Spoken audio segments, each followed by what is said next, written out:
Hi there. Today on Typical Books, I'm going to be doing the Dilemmas of a Book Nerd tag. The Dilemmas of a Book Nerd tag came from Lindsay's Little Library, so thanks for coming up with such a fun tag. I did have a lot of fun just thinking through these things, and they are definitely the dilemmas of a book nerd, and there could even probably be a second part. I should look and see if there's a second part for the deeper, darker dilemmas of a book nerd, but this definitely covers most of the problems, big, scary problems that we have as book nerds. The one problem I'm having is that I don't have glasses to push up my nose.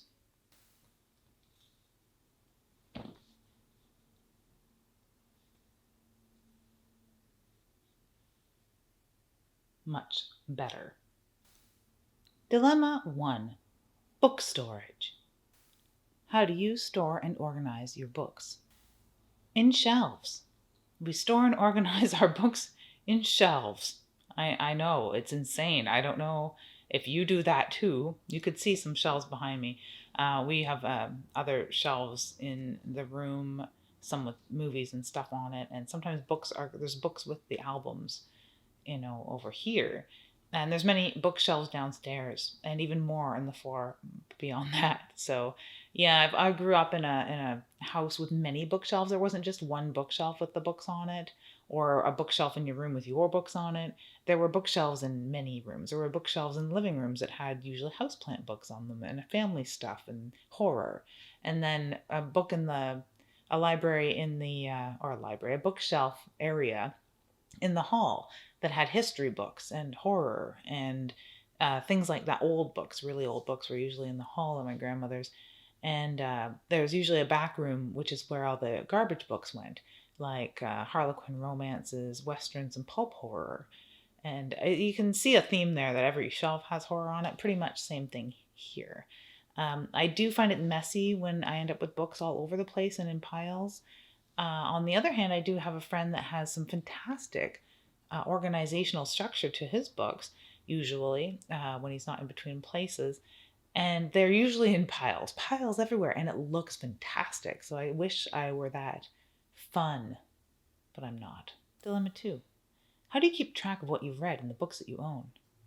Well, being a child of Gaslight and Morse code, I memorize the books that I own for the most part.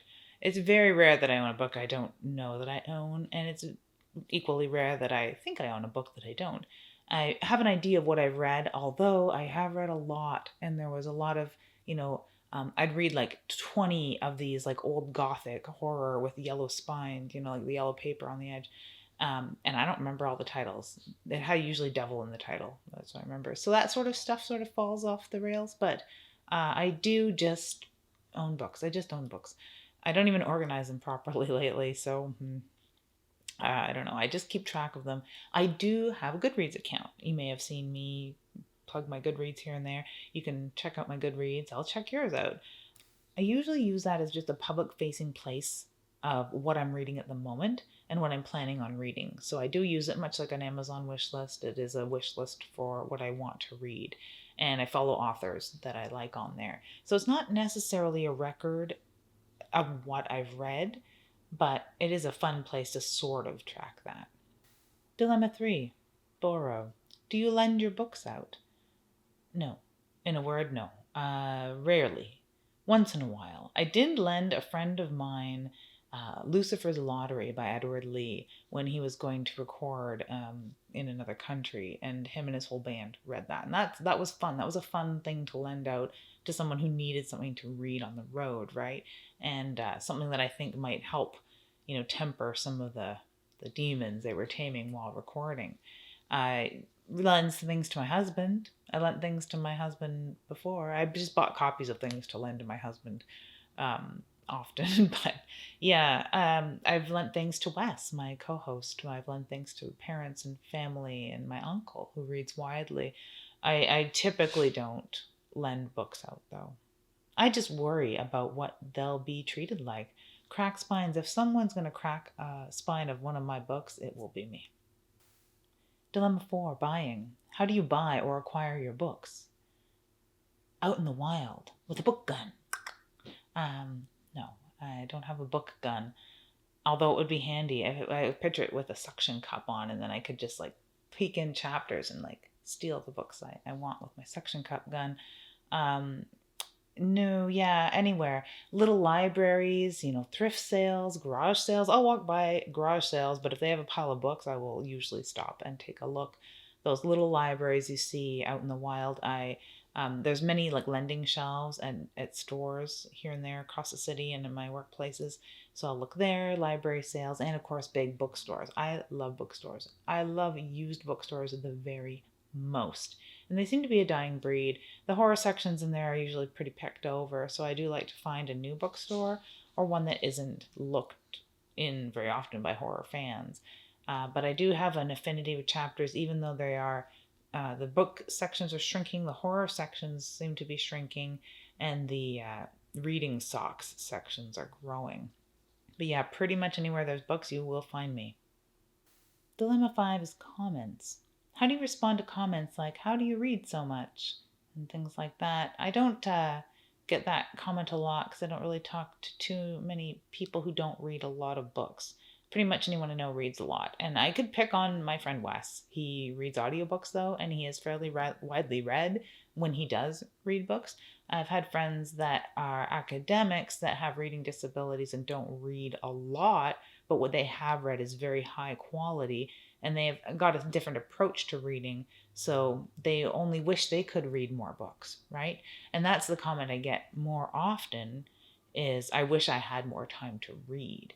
I have to make time to read. It's not easy. That's for sure. Anyone with a booktube channel has definitely faced that when you have piled on a 52 books a year goal or something like that.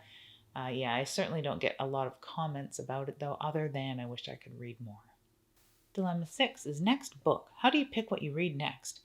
It's mostly organic. Sometimes there's something that leads into something else. Like if you want to read Flowers in the Attic and then you want to read Rebecca maybe, and then you want to read, I don't know, some other horror that has come out of that gothic sort of thing you're following.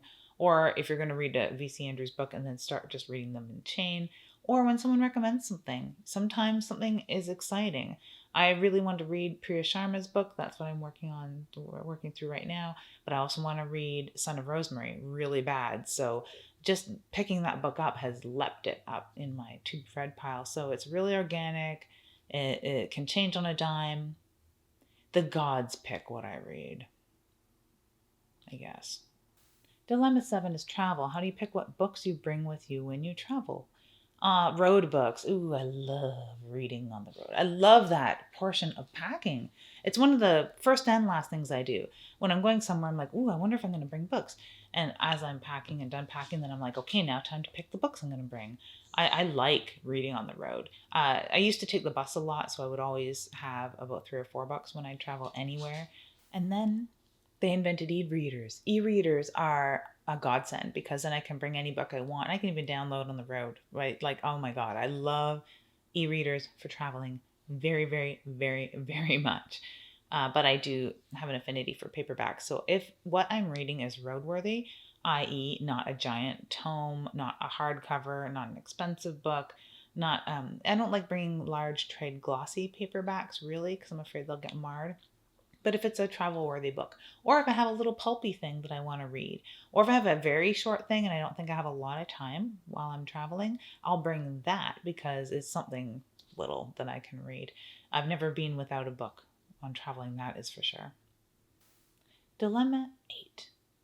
Do you write in or mark up the books you read in any way? Not usually. So I like those little sticky flags that you can put into books without harming them, or post-it notes, something that is removable. Sometimes I've left bookmarks in a book to mark things. It's really rare that I start writing on a book and things like that. I do like the ebooks because you can feel free to do that and you can add to a conversation that's not really happening by highlighting things other people have highlighted or making notes, right? So no, I don't generally mark up books. I did have one copy of The Embalmer's Art by Susan Musgrave that I wrote notes in, luckily in pencil. So when I rediscovered it as an adult or more of an adult, I erased a whole bunch of that because what the hell was I thinking? Dilemma 9, new or backlist? What do you prefer, new or backlist books? That's kind of a weird question, which I think is more targeted to maybe younger readers or people that like sagas, or I don't know.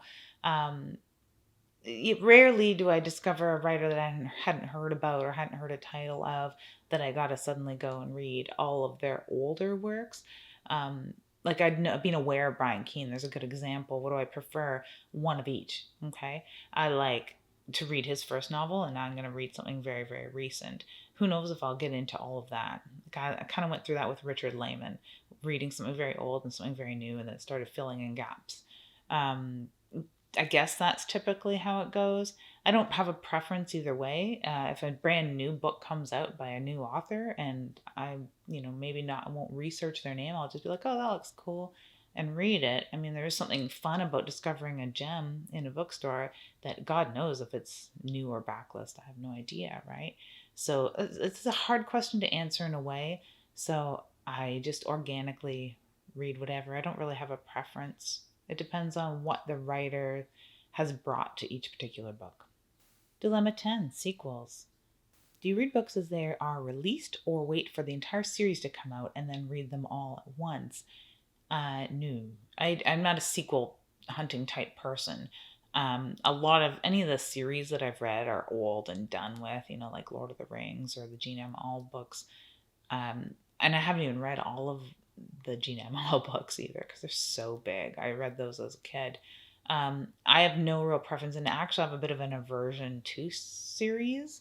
I'd rather standalone novels for the most part, but I would just read them as they came out. I mean, my memory isn't that horrible even at this old age that I can remember what I read previously and string it together. I usually don't have to go back and read a book in a series to refresh my memory if someone has picked up far later. If there's some Stieg Larsson books that come out in 10 years, I won't have to go back and reread all of the Girl series to refresh my memory because all that stuck with me pretty good. I wouldn't have to go back and read The Hobbit, in I guess the Lord of the Rings and then the Hobbit to like refresh my memory between the two. So no, I wouldn't wait for a whole series to be done. And then on the other hand too, and I think this question sort of leads into it, I wouldn't harp on an author for not getting books out fast enough because it takes as long as it takes, right? Yeah. So no, I will definitely read whatever it is when it's available. No need to wait. So yeah, that was Dilemmas of a Book Nerd tag. If there's any tags out there that you think I should do, because it seems to me that there is this trend of just generally tagging people. You don't need to specifically have been tagged, which could have been a rule at one time. I don't know. And of course, if there's anything that you're reading that you think I should, let me know. If it's in my wheelhouse, I'd definitely like to hear about it. And just leave me a note in the comments, of course. If you've done this tag, let me know too. Make sure that you have an ooky, spooky day.